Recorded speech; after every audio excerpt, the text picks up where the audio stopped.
I want to show you guys how to convert Excel file to Google Sheets. Let's go! To convert an Excel file to a Google Sheets document, open your Google Drive first.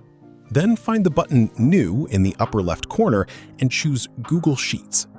A new Google Sheets document opens, so go to File, select Import, and you'll see a window with several options to import a file. The Excel file can be imported directly from your Drive, shared documents, recent documents, or you can simply upload it from your computer.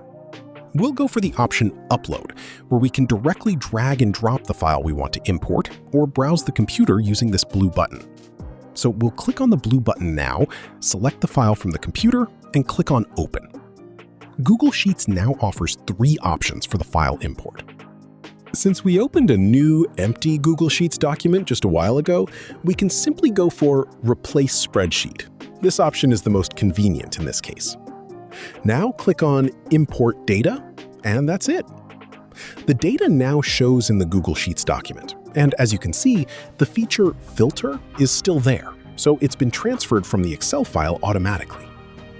It's important to remember the following couple of things, though. Some features and settings can change with the conversion.